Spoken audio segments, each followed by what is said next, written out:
I want to talk about John Cena's promo tonight from Raw in Brussels. I actually saw the show live in the afternoon. I was going to do this video tomorrow, but I woke up and I want to talk about it now. So this is Cena's first appearance on WWE television since the Elimination Chamber pay-per-view, where he turned on Cody Rhodes and aligned himself with The Rock after winning the shot against Cody for WrestleMania 41. So they opened the show with John Cena. They didn't wait and build it up for the end. They got it out of the way at the very beginning. He comes out with a shirt that was basically built for the local audience. It's the last time is here. They're going to do custom shirts depending on where they're at for the locations, depending on what shows you're going to. So if you're going to go see John Cena this year, there may be an exclusive shirt or piece of merch that will be available based on your town. So it may be a good idea to pick one up, as it may become a collector's item down the road. So he came out with the same music, My Time Is Now, the jorts, the same presentation as before. Nothing different. And immediately I was like, well, where are they going with this? Now, I saw one guy actually state that he thinks that Cena's going to start basically exactly the same as he was before, except he's a heel now. So basically he's coming out still representing the My Time Is Now, Your Time Is Up, and all that stuff. And he does address this in the promo. So the promo itself, he pretty much compared his relationship with the audience to a toxic relationship, like a breakup, like it was a breakup, like a couple would break up. And he goes into this well, at first he actually drops the mic. I would actually go out of my way to see this if I were you. The clip is on YouTube if you want to watch him do it. I'm not going to give you the play-by-play because I was about to do that. My mind was going to go into the play-by-play, but I want to just tell you what I thought about the promo overall. So, in the segment, he drops the mic, picks it back up again, eventually doing this. And at this point, I'm watching it like, okay, he's got them in the palm of his hand. The crowd was very rowdy. They were chanting F you Cena. They were chanting Cena sucks. They were chanting you sold out. I mean, it was a thrashing verbally from the fans. So Cena compares relationship with the fans to a breakup, and he talked about how, for 2 decades he did whatever he could do for the fans and had to basically put up with a segment of the fans trashing him. And this is true. I mean, John Cena, ever since maybe 2006, it really started right around January or so of 2006, and it kept going for a while. The older, more smart mark type of crowd started to boo John Cena or, call him names. Now, John Cena was a very hard worker during this time period. He did a lot of Make-A-Wishes. He did all the television. And when I say TV, I don't mean like the wrestling TV. I mean, he did all the talk shows. Like, he was basically what Hulk Hogan was in the 80s. He was the WWE champion that would be the representative and the leader of the company. And he talked about that. He talked about how hard he worked and, the fact that he has always shown hustle, loyalty, and respect. He's always been there and persevered. And as he said that along the way, he felt like the fans, and I'm paraphrasing, you have to hear him say it with his own words. Along the way, he felt like the fans were the ones that were getting everything. He said that even to this day, when he announced that he was stepping away and would be wrestling for one more year, even now people were basically, the way he said it, were asking, what am I going to get? What am I going to get? Now, the promo in and of itself was very, very similar to the 96 Bash at the Beach promo that Hulk Hogan cut. Very similar, where he basically was sort of upset with the fans, for mistreating him. However, the one element that the Hogan promo had that this one did not, which they could have gone in this direction, and I don't know why they didn't, is the fact that he in the Hogan promo basically said that the name Hulk Hogan got too big for pro wrestling. Now, that's not true because Hogan, as Hollywood Hogan, the movies that Hulk Hogan did for years, let's be honest, they weren't very good. They also didn't make all that much money. He wasn't in hit movies like Dwayne or even John Cena. Now, The Rock has been in a lot of hit movies. He's been in some stinkers too, but Cena is a much bigger television star now than Hogan ever was, mostly because of the stuff he's done, not just in television and movies, Fast and Furious, but also you've got the Peacemaker, he's in the DCEU, or DCU. So he could have gone there, but he didn't. And the whole thing about Hogan was that his ego made him think that he was bigger than the sport. Cena, on the other hand, that wasn't the message that he was conveying here.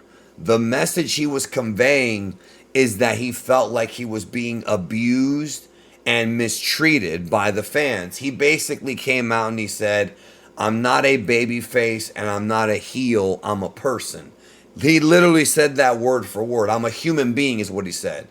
I think I'm not a babyface, I'm not a heel, I'm a human being. First of all, I have talked about this before. Insider wrestling terminology on TV, unless it's in some kind of a little joke or something like that, I don't think it should be used. Nothing's gonna change, man. That's the one like old school aspect of me as a fan that might never go away, is that I don't want to be reminded that there are titles for good guys versus bad guys when I'm watching the show, because that takes away the immersion. Just imagine if Robert Downey Jr., I use this example a lot, says in Doomsday that he's a bad guy now, not a good guy. He's not going to say that because, you want to keep up the story. So, but the point he was making is that he felt as a human being, he was being mistreated, almost that the fans forgot what he did for the company.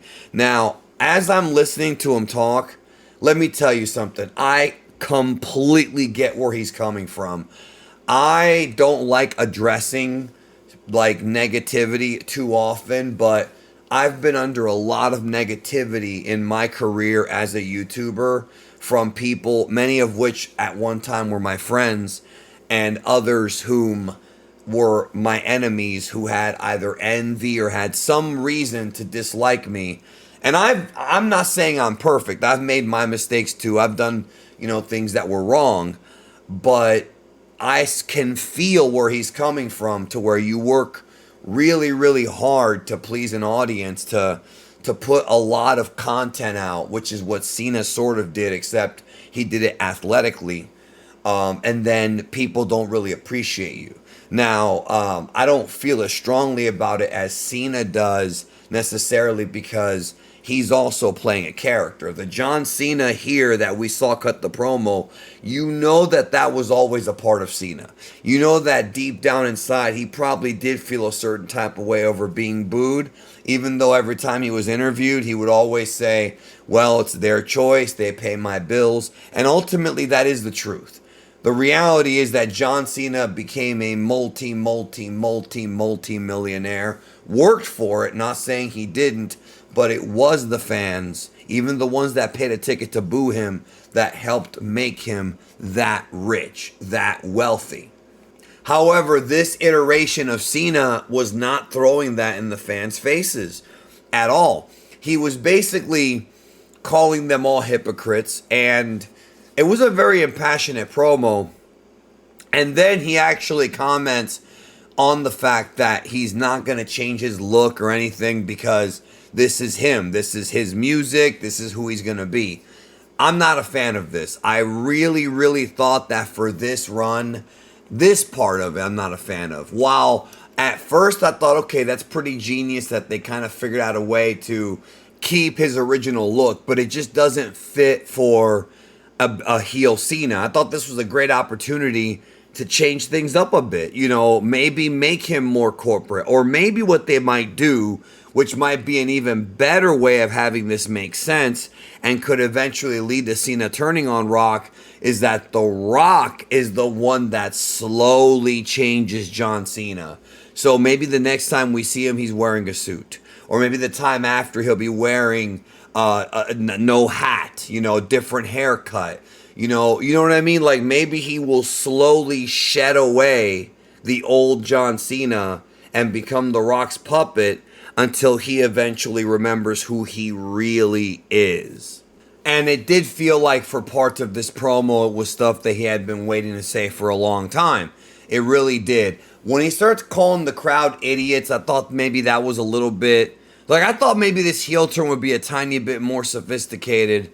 I understand why he did it. I was kind of thinking he was going to go with the approach of, look, I'm a millionaire. You people disgust me. I don't need you anymore. But to get you back for what you've done to me, I'm going to win this 17th title and rob you of another Cody moment at WrestleMania. That was what I thought they were sort of going with. But it did feel like more like John Cena was bitter about the whole thing. So while I liked his delivery in the promo, and I liked, and I felt a lot of what he said, I really did, it definitely went in a completely different direction than I was expecting.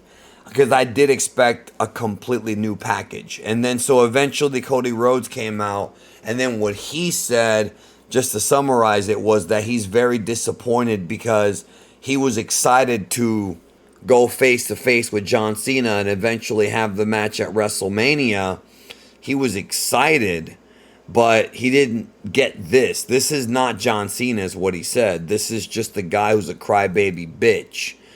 And that was the only thing he really said. Now, a couple things about this segment that were a bit disappointing. I don't understand why Cody didn't just attack John Cena. Cena did attack him first, hit him in the balls, bust him open. Cena did not have Rock or Travis Scott there. As a babyface, I really thought Cody would have at least gotten a slap in or something. Nothing. They didn't even do a pull-apart brawl. I thought that was a missed opportunity, because why wouldn't Cody at least get a shot in? He didn't. He just said that to Cena and left, almost in a way challenging his character. And then they did the thing where Cody left and then Cena stayed in the ring for a few minutes and then kind of slowly walked to the back. So this promo was both, intriguing, but also a tad bit disappointing. I'm open-minded to see what the direction is they're going to go in and how Cena sort of evolves going forward in the story.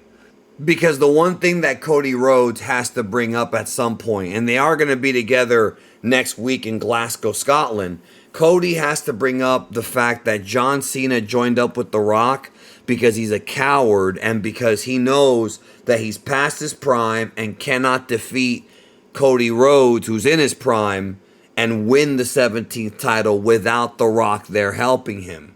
You understand what I'm saying? So that is the real story here. And if they don't address that, I think that will be a missed opportunity, because Cena turning heel just because he's, upset that the fans booed him before is kind of dumb if that's the only reason. Because they didn't boo him in his last few appearances. They didn't. They did not boo him when he came back a couple years ago on that SmackDown in Tampa. They didn't boo him in the match with Theory. Like, Cena has not been booed the way he used to be for a long time. So, again, if he had cut that promo maybe 5, maybe 10 years ago even, it would have made more sense. So it has to be more than that. That has to be Cena just sort of throwing it back in the fans' faces for this first promo. But going forward, the story has to be that Cena couldn't do 17 on his own without help. And that's the story. That Cena did this because he's a coward, he's a desperate man. And yeah, those are my thoughts. We'll see, because otherwise they're going to be leaving a lot of things on the table that, they're going to be leaving a lot of things on the table that are essential to having this turn maximized and make the most sense. Cody has to go into WrestleMania, with confidence and with a desire to destroy him, but Cena with The Rock and the final boss and the WWE corporate behind him is going to overcome Cody until Cody eventually overcomes Cena down the road. I mean, that's the story. That is the story. Any other story, they're going to have to really explain that, and I don't think that tonight's promo was enough. I think that he's mad, he's bitter, that's fine, but why'd you really join The Rock? What was going on? So those are my thoughts on the promo. I loved his energy, but there was some stuff missing. We'll see where they go. Let me know what you think in the comments.